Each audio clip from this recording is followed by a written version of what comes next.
mbir moomu la ki moom mbir mi daal ni man mi maa ko moom donc moom ñu jàpp ko jàpp leen donc je pense que loolu daal am na lu nga xam daal dafa tey xel. léegi nag yoon a ngi fii xëy na yoon dina mës a wax ñëpp dégg parce que yoon ñun la fi nekkal justice pour tous et par tous loolu moo am solo. Très bien alors je pense que waxoon nañ ko la semaine dernière vendredi bi passé peut-être ci loolu la ñu wax li ci bees xëy na mooy les deux cas le Niang boo xamante ne diffusion de fausses nouvelles ñu yóbbu ko en flagrant délit kii di Abdou Nguer peut-être en instruction boobu ba tey ñu koy jël di ko woowaat di corser peut-être le dossier la perception par rapport à cette justice Fofana. Non, moi je suis pas dans la perception je suis dans le fait. Le fait moo di ni dañoo jàpp nit ba pare di wut luñ koy tuumal parce que comme l'a dit tonton Mballo am na loo xam ne dañ ne yaa ko def mu ne defuma ko ñu wër ba gis ku ko def kon. foofu rek les dés sont jetés. foofu rek atte at mbir mi atte na boppam yaa jël jëluma ñu am seede kan moo jël wala yaa wax waxuma ñu am seede kan moo wax atte bi jeex na dafa jar yóbbu atte bay yóbbu instruction jaru ko te pourtant def dañ ko ci loolu. On l'amène en instruction tu te rends compte que cette instruction elle est ridicule mooy lu juge dem doon wax Macky Sall a instrumentalisé la justice mais ñii ils sont en train de ridiculiser la justice tu vas chercher d'autres choses à mettre sur la balance pour pouvoir justifier sa mise sous détention et qu'est-ce que tu fais tu vas sortir dit-on offense au chef de l'État moi je dis ok ñëpp a waral orma suñu président de la République kenn waru ko ñàkk worma mais lu tax au moment où on avait décelé cette offense au chef de l'État kenn woowu ko ñu toog ba tey di ko woo tu vas dire ça tu vas dire apologie du crime lan mooy apologie du crime mais dafa am loo xam ne nit ki boo ko defee ci saa si lañ la war a woo waruñoo xaar waruñoo nekk di ko tendefal di toog mais lu tax defuñu ko au moment précis comme on l'avait fait pour Bah Diakhaté nga xam ne au moment où on a estimé que les propos qu'il avait tenus waruñu ko wax ñu woo ko comme on l'avait fait pour Ahmed Suzanne Camara comme l'avait fait pour Azoura Fall lu tax ñu bàyyi ba ñu tëj ko ba pare ñuy soog a indiwaat ki yooyu noonu mooy maanaam jàpp nit ba pare di wut loo ko tuumal moo nekk noonu tu vois tu as beau dire tu as beau tournoyer tu en arrives à cette conclusion voilà beneen bi nag monsieur Sall man de j'ai partagé des plateaux ak Abdou Nguer et je l'ai suivi musuma ko dégg mu saaga musuma ko dégg mu saaga tu vas dire que xëy na lu muy wax neexu la mais doo ne dafay saaga tu vas dire que lu muy wax àndoo ci mais doo ne ku ñàkk worma la ça au moins il faut le lui reconnaître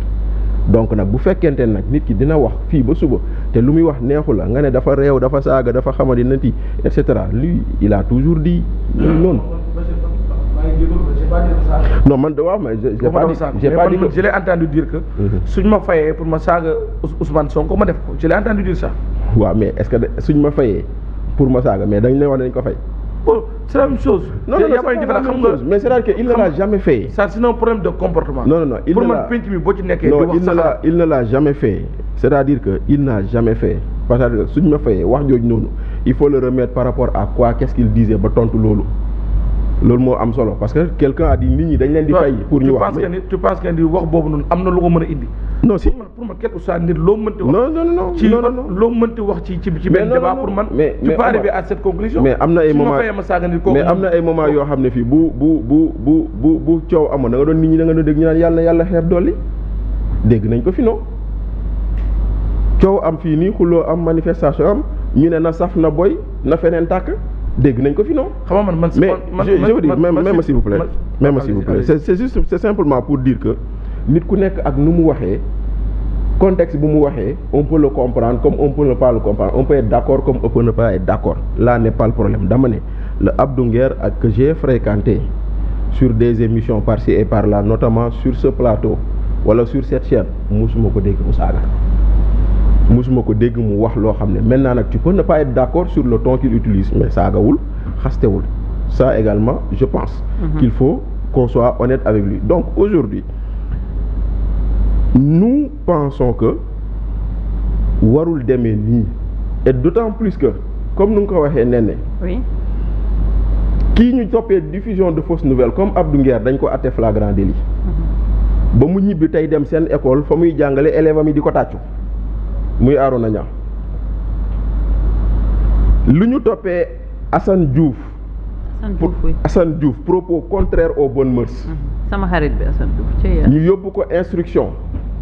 moom la ñu toppee Azoura Fall ñu ne dof la moom la ñu toppee Kayre ñu àtte ko flagrant délit. Voilà ce que les gens disent donc c'est pas une perception c'est des faits donc fait boobu da lay won ni plus tu t'éloignes de Pastef plus tu es en danger quand tu parles ñun ñu ngi nii suñu mbokk yi chaque jour waa booy waxal ndànk defal ndànk moytul dëkk bi dañoo tàng dañoo gaaw a jàppaate lu tax pourquoi doit-on être dans un pays où on doit def ndànk si li nga war a wax parce que tu as peur qu'on t'arrête au même moment ku jege Pastef day taxaw saaga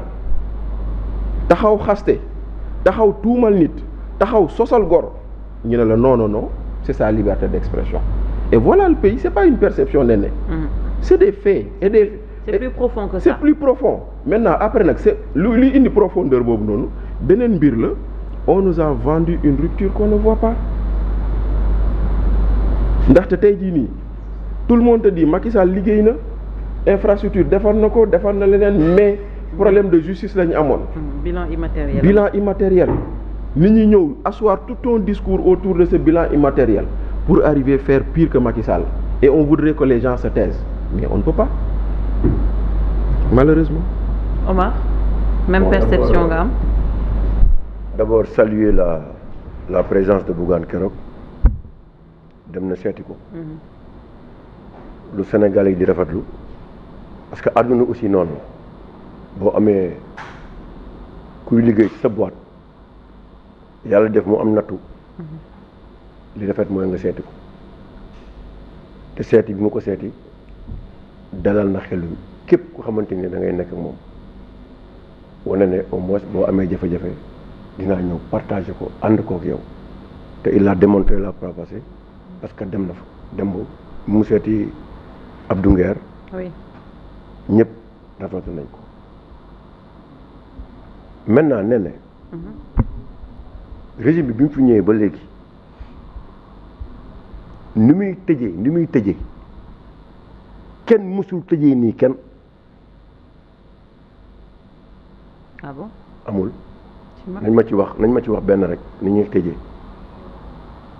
ci kàddu yi nga xamante ne moom la ñuy yëkkati fii ci réew mi actuellement nii ñu tëj ko ñi ñu tëjagum nii di leen yóbbu ay instruction mësul am. entre 2021 ak amul 2021 si régime yi laa la wax amul. mais attends. xeetu propos non waaye yow déggul li ma la wax man kay maa la wax li ma la wax. mais entre 2021 ak dama la bëgg wax benn affaire dama ne. 2023 dama bëgg nga déglu bu baax li ma la wax. dama ne la kaddu yi nga xamante ni si la ñuy yóbboo gars yi instruction mësul am ci réew mi c'est-à-dire li ñuy yóbboo nii Abdou Nguer nii comme yi corpo yi ñu am mësul am ça n'a jamais existé dans l'histoire judiciaire de ce pays. 2021 waxuma la sa instruction mais la prison c'était la règle. non xam nga yow non xam nga fi may waxee ak fi ngay waxee du benn tey mën naa fekk ay nit yu toj ma romb sax ñu jàpp ma loolu natt bu ma dal la mais ci ay fay nii wax ci réew mi ñu tëj la bii musul am. oui mais Omar boobu tamit amoon na ay. waaw mais non waxuma ay waxu xeex ak sànni xeer dama ne la propos laa la wax. amoon na ay post Facebook yi nit doon def non je parle de propos. oui mais ça quand on fait un post. c'est-à-dire aujourd'hui yow fii laa seetaan sa patron fii la toog fii ci logo yi ne maa ngi wax 2021 mais ñu ngi may xaar ci biti te doon wax xalaatam. non dégg wax ma ay propos rek man waxuma ko man propos dama bëgg nga wax ma propos rek. on parle des libertés publiques. non waxuma la liberté dama la propos laa wax. non dama ne wax boo xamante ne wax bii c'est-à-dire dama la bëgg a wax benn affaire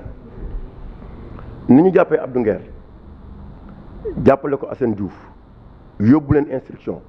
wax ma ci réew mi kan lañ fi tëjee woon noonu am na ñu daan wax pire au chef d'État te kenn jàppale